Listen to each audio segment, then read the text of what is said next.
LeBron James received a lot of backlash when he said that Rockets GM Daryl Morey was not educated on the situation when Morey tweeted his support for Hong Kong protesters.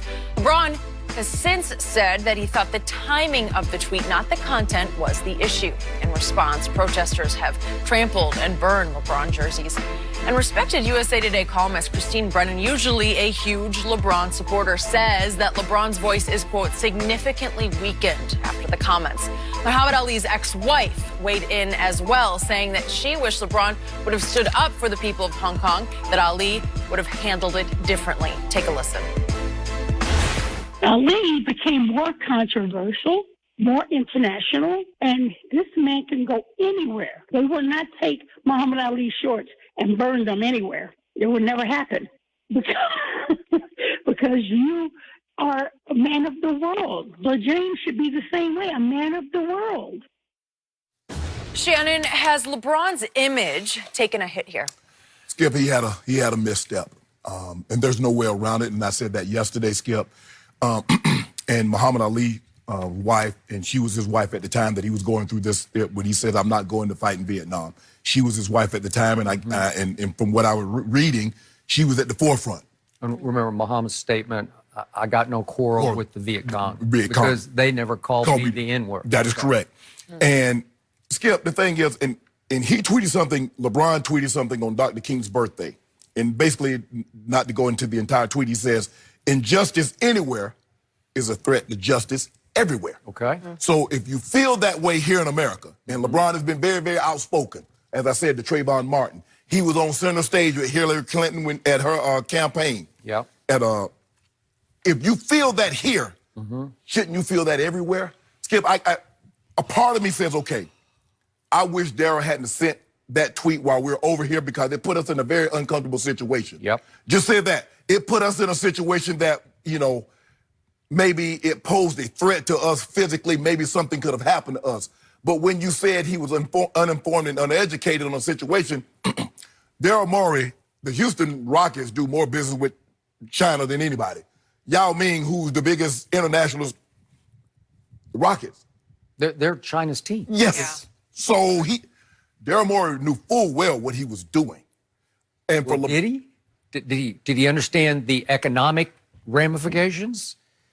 Skip, it's hard for me to believe. Now, maybe, look, Daryl, I think if the owner hadn't, come out with that, Skip, he only got how many followers does he have? It didn't matter because once his owner said what is missed nowadays. Once his owner said what he said, yeah, because it came out so condemned. We're not a political organization, right? But Skip, for LeBron, here's the thing. There's a saying that goes like this: you can paint 1,000 pictures and never be considered an artist. You steal one item, you're a thief. You tell one lie, you're a liar. Yep. Okay. So I'm not going to put LeBron in and says, okay, he had one misstep. Now all of a sudden everything that he's done is undone. I'm not saying that. That's no way I can believe that. Because even Malcolm X, as great as he became to be, he had missteps along the way. Even when he became a Muslim, Skip, and he said he didn't want whites, he's like, there's no way. But he softened that stance, and he became what he became. So it's hard for me to believe that because LeBron, and I believe this was a misstep. I believe LeBron was wrong on this one. And I said that yesterday. He was wrong on this one. You said it.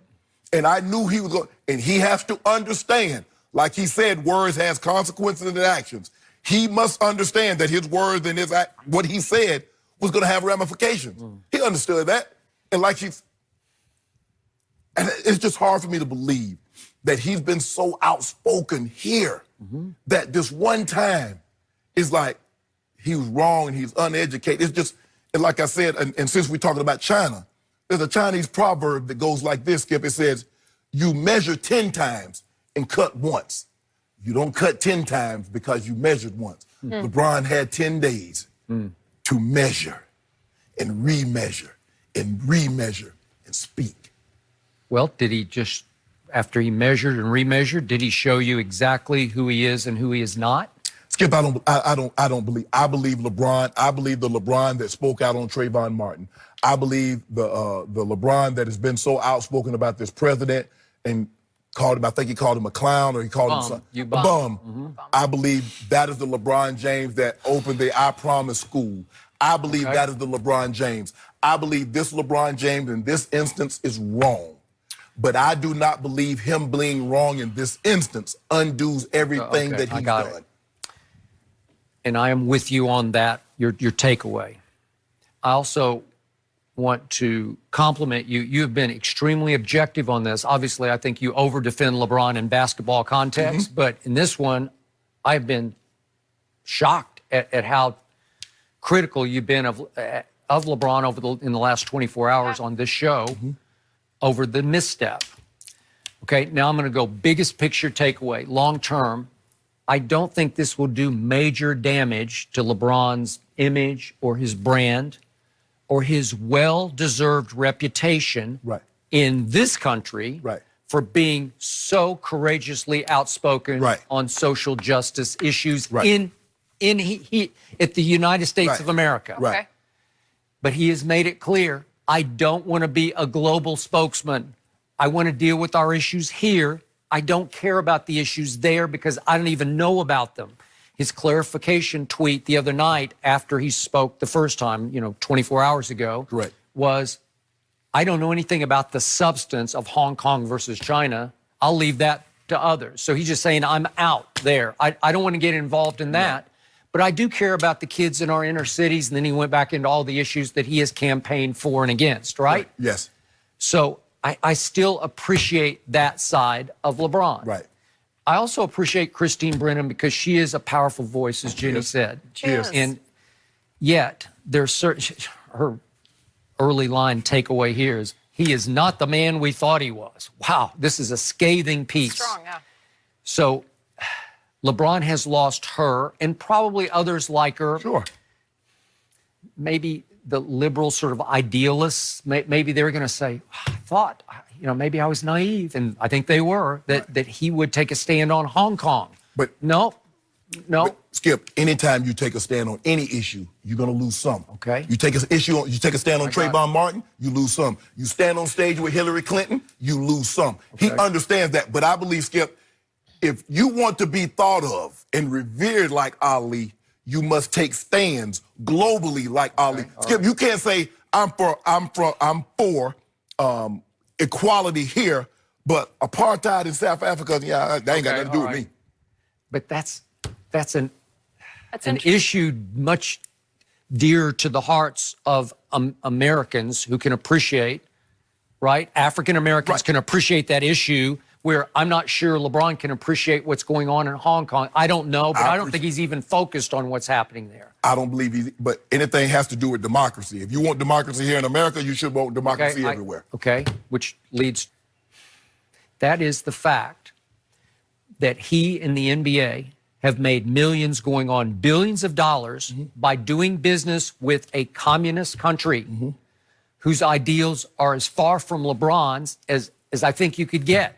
Absolutely. Right? Absolutely. The repression, the Communist Manifesto, it's so undemocratic. It's everything LeBron shouldn't stand for, but he's willing to go over there 15 straight summers until this summer to do business with them because they love the NBA. Yes. Can't blame him for that. Can't. We all love the NBA, yes. Right? So can we blame the NBA for the hypocrisy of continuing to do business there? Should they take a stand? They've taken stands against our current president. Should they take a stand against the communist regime, the repression that is going on in China that is now affecting Hong Kong, right? They took a stand against their very own. Donald Sterling does not own the Clippers anymore. Why? Okay. That's here. This is there. That's my point. Okay? So Christine Brennan writes that when LeBron said of Daryl Morey he wasn't educated on the situation at hand, Christine concludes that's just an awful and incorrect comment. No, it's not. LeBron is correct from LeBron's vantage point, because LeBron was all about the money. Right. Daryl Morey messed with his money and the league's money. And he's just saying Daryl wasn't educated. He was misinformed because he didn't think about the logical conclusion. You're going to burn every financial bridge to China. Billions of dollars just go up in smoke like that because of a 2-sentence tweet. Boom, you hit send. it's like you detonate all those deals in China. Yeah. Even the G League had a deal whereby a bunch of the players were going to go make $1 million over there playing a tour. Right. And it went up in smoke. Yep. Because he hit send. Yep. Okay. So again, LeBron's point, if it's all about the money, which in this case, LeBron was all about his money and the league's money and everybody's money, then Daryl Morey wasn't mind. I think Daryl was very informed about what was going on in Hong Kong versus China. Yes. Right. That part, okay, now I see what you're saying. Yeah, You said he was informed about what's going on with Hong Kong and China, the protests and everything, the extradition. He understood that. But the ramifications of that tweet and the money that he was going to lose because China does not play. They say, you know what? They don't just threaten. They'll cut your butt off. Yes, because he was thinking only of right here, right now, Hong Kong. Right. And he didn't think of mainland China. Wait a second. Yeah. If you hit send, you're going to blow up all of our deals. Yes. And by the way, you are running the team that is called China's team that they love the most. Yes. It's Yao Ming's team. How do you, Skip, how do you think every year with Kobe and Shaq and all these LeBron, Yao Ming was the leading vote getter every single year for the All-Star game? Why do you think that is? I used to say, this is not fair, right? Okay, so Christine's other point was she's really hard on LeBron here. And in many ways, to your point, he did misstep, and she should be hard on him. She said, and I quote, "We thought James was a different kind of athlete, more Ali than Jordan, more Billie Jean than Tiger. We thought he did, in fact, care about Hong Kong." I didn't particularly think I didn't think he cared about Hong Kong. That he did care about the Houston Rockets general manager Daryl Morey's right to speak out. Yeah,